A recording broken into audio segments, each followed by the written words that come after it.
Good evening. Earlier this week, I received a positive COVID diagnosis. Per CDC guidelines, I've received the initial 2 shots and all of the boosters. Thus far, I've been blessed to experience very minimal symptoms. Because I'm still quarantined, I cannot participate in person with my colleagues. I've asked our Vice Chair, Ms. Cheney, to preside over this evening's hearing, including maintaining order in the room and swearing in our witnesses. Over the last month and a half, the Select Committee has told the story of a president who did everything in his power to overturn an election. He lied, he bullied, he betrayed his oath. He tried to destroy our democratic institutions. He summoned a mob to Washington. Afterward, on January 6th, when he knew that the assembled mob was heavily armed and angry, he commanded the mob to go to the Capitol, and he emphatically commanded the heavily armed mob to fight like hell. For the weeks between the November election and January 6th, Donald Trump was a force to be reckoned with. He shrugged off the factuality and legality correct, sober advice of his knowledgeable and sensible advisors. Instead, he recklessly blazed a path of lawlessness and corruption, the cost to which democracy be damned. And then he stopped. For 187 minutes on January 6th, this man of unbridled destructive energy could not be moved, not by his aides, not by his allies, not by the violent chants of rioters or the desperate pleas of those facing down the riot.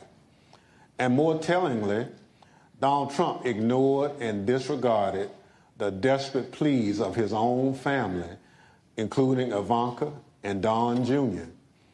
Even though he was the only person in the world who could call off the mob he sent to the Capitol, he could not be moved to rise from his dining room table and walk the few steps down the White House hallway into the press briefing room where cameras were anxiously and desperately waiting to carry his message to the armed and violent mob, savagely beating and killing law enforcement officers, revenging the Capitol, and hunting down the Vice President and various members of Congress.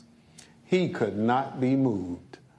This evening, my colleagues, Mr. Kingsinger of Illinois and Ms. Luria of Virginia, will take you inside the White House during those 187 minutes. We also remind you of what was happening at the Capitol minute by minute as the final violent, tragic part of Donald Trump's scheme to cling to power unraveled while he ignored his advisors, stood by and watched it unfold on television. Let me offer a final thought about the Select Committee's work so far.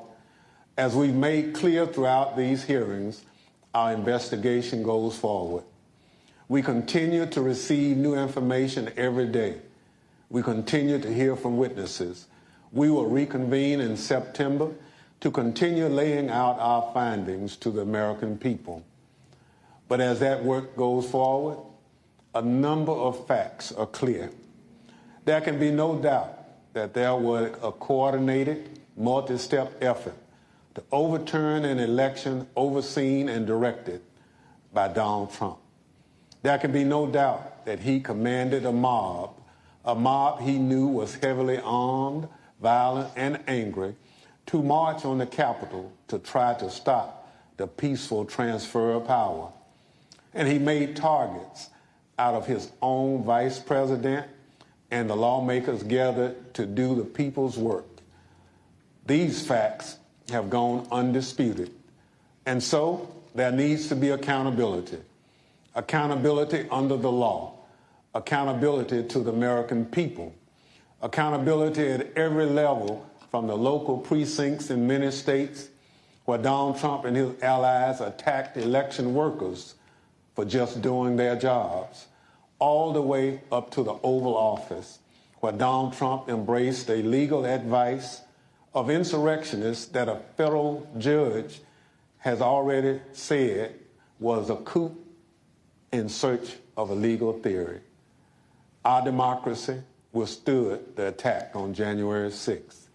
If there's no accountability for January 6th, for every part of this scheme, I fear that we will not overcome the ongoing threat to our democracy. There must be stiff consequences for those responsible. Shepard Smith here. Thanks for watching CNBC on YouTube.